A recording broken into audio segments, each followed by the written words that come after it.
पुण्यश्लोक राजमाता अहिल्याबाई होळकर यांच्या 300व्या जन्मशताब्दी महोत्सवानिमित्त भारतीय जनता पार्टी सुधागड यांच्या वतीने आज पाली येथे गुजराती समाज हॉलमध्ये विविध समाज उपयोगी उपक्रमांचे आयोजन करण्यात आले होते।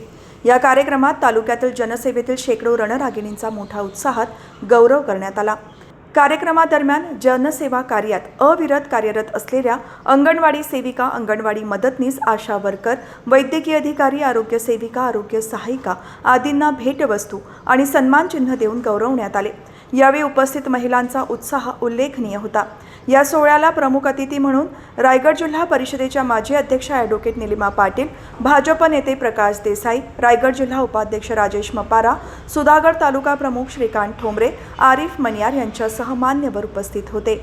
यावेळी निलिमाताई पाटील यांनी पुण्यश्लोक अहिल्याबाई होळकर यांच्या कुशल प्रशासकीय कार्याचा गौरव करताना सांगितले की त्यांचे कार्य देशातील प्रत्येकासाठी आदर्शवत आहे। त्यांनी छत्रपती शिवाजी महाराजांच्या राज्यपद्धतीचा आदर्श घेऊन यशस्वी शासन चालवले।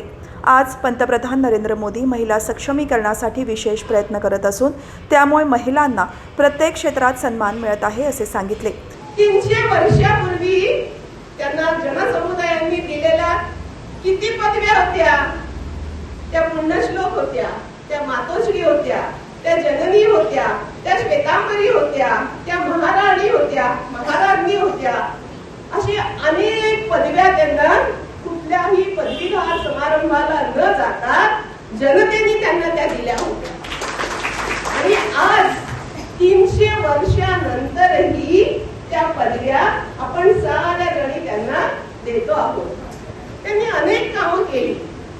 आज मला सांगायला आनंद होईल की भारतीय जनता पक्षाचे आपले पंतप्रधान नरेंद्र मोदी आहेत आणि आपल्या महाराष्ट्राचे मुख्यमंत्री देवेंद्र फडणवीस साहेब आहेत। अनेक लोकोपयोगी कामं करता आहेत। त्यांनी सुद्धा काय ही 300वी जयंती साजरी करायला लावली आहे, तर ही लोककल्याणकारी कामं करणाऱ्या या महिला आहेत किंवा छत्रपती शिवाजी महाराजांसारखी ही मंडळी आहेत, यांच्या पद्धतीने सुद्धा आम्ही कारभार करतो। सगळं साम्य नसेल, पण अहिल्याबाई होळकरांनी अनेक कामं केली। त्यात सगळ्यात उत्कृष्ट काम म्हणजे जलसंवर्धन, जलनीती, जे आता आपण बघतो ना, तुम्ही साऱ्या काम करणारी मंडळी आहात। एक दिवस नळाला पाणी नाही आलं की काय तारांबळ होते ती आपल्याला माहिती आहे। म्हणजे अगदी कामावर 11 वाजता जायचं असतं, नळालाच पाणी येणार नाही म्हणून 2 हांडे घेऊन धावत पण डॉक्टर असल्या आणि आरोग्य सेविका असल्या, मदतनीस असल्या, नाही तर निलिमा पाटील असल्या, प्रत्येकीला नदीवर पळायलाच लागतं। तर आपण साऱ्या जणी हे काम करतो, पण त्यांच्या डोक्यात हे पहिल्यांदा आलं की जे आता भारतीय सरकार राबवत आहे, जलव्यवस्थापनाच्या गोष्टी आपण करतो आहोत, ते 300 वर्षापूर्वी अहिल्या होळकरांनी त्यांच्या राज्यामध्ये ह्या साऱ्या गोष्टी राबवल्या होत्या। तर भाजप नेते प्रकाश देसाई यांनी अहिल्याबाई होळकर यांना देशातील महान वीरांगना संबोधले। त्यांच्या कार्यामुळे इतिहास परिपूर्ण झाला असून संपूर्ण देश त्यांचे पूजन करतो। स्वराज्याचे रक्षण करणाऱ्या त्या वीरांगना ठरल्या आणि त्यांचे जीवन कार्य नेहमीच प्रेरणादायी राहील असे म्हणाले।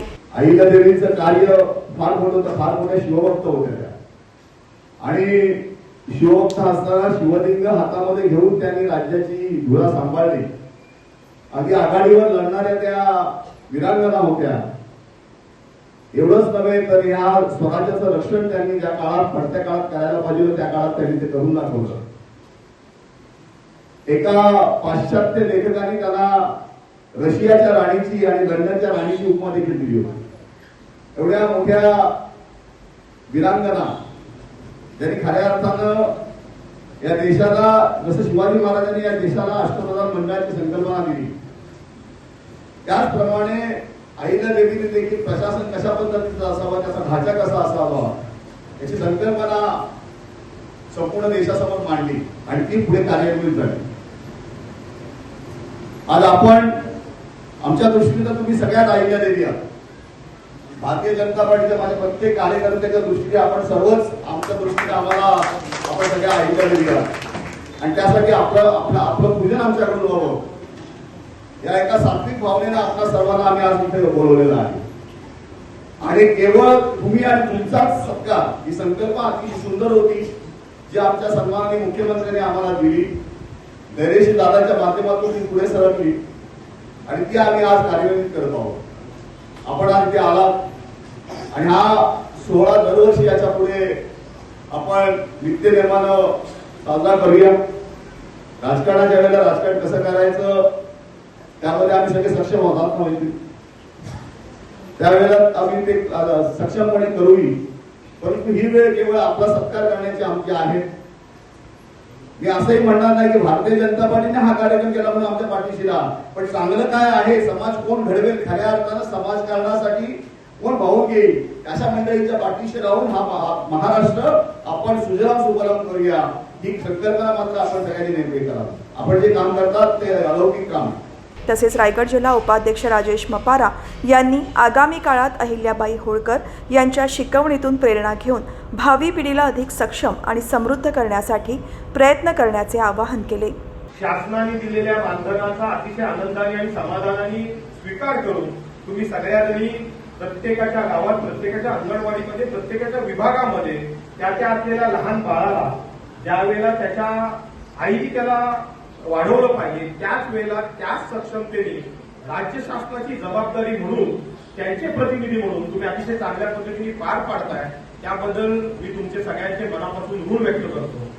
फार महत्वाचे विषय आहेत, कारण भाऊ वयाच्या 1 वर्षापर्यंत म्हणजे माझ्या माहितीप्रमाणे मातेच्या दुधावरती बाळ वाढत असतो आणि त्याच्यानंतर सकस आहाराच्या माध्यमातून पुढच्या 5 वर्षाच्या कालावधीपर्यंत त्याची संपूर्ण वाढ, त्याच्या हाडापासून पूर्ण शरीराची त्याच्या संपूर्ण अवयवाची वाढ ही फार महत्वाची असते वयाच्या 1 वर्षापासून 5 वर्षापर्यंत.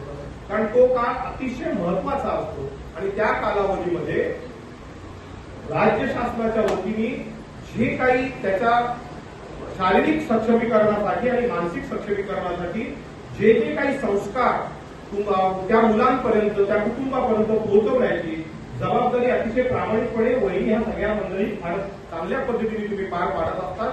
त्याबद्दल येणाऱ्या पिढीच्या वतीने आणि आमच्या सगळ्यांच्या वतीने तुमचे मनापासून ऋण व्यक्त करतो. एकच सांगतो की 300 वर्षापूर्वी जन्माला आलेल्या राजमातांनी अतिशय चांगल्या पद्धतीने आणि पुढारलेले विचार घेऊन अतिशय सुंदर पद्धतीने त्या काळात त्यांचे पतीच्या निधनानंतर त्यांनी त्यांचं राज्यकारभार हाताळला आणि त्यावेळेचे निर्णय, त्यावेळेचे अतिशय चांगल्या पद्धतीने महिलांना दिलेला सन्मान आणि ते राज्य हाताळत असताना त्या राजमाता म्हणून, राणी म्हणून ज्यावेळेला त्या गादीवर बसल्या त्यावेळेला ती गादी स्वतःची न समजता आरिफबाईंनी उल्लेख केल्याप्रमाणे शिवशंभूंची पिंड हातात ठेवून, त्यांचा आदर ठेवून, त्यांची सत्ता म्हणून, त्यांची जबाबदारी म्हणून त्यांनी अतिशय उत्तमरित्या पार पाडलेली आहे. आपल्याला निश्चितपणे त्याच पद्धतीने येणाऱ्या काळात आपल्या देशाची, आपल्या राज्याची, आपल्या तालुक्याची, आपल्या जिल्ह्याची पिढी अतिशय चांगल्या पद्धतीने सक्षम करायची आणि त्यासाठी तुम्ही सगळ्यांनी अतिशय चांगल्या पद्धतीने काम करावं अशी अपेक्षा आम्ही व्यासपीठाच्या वतीने सगळ्यांकडे व्यक्त करतो.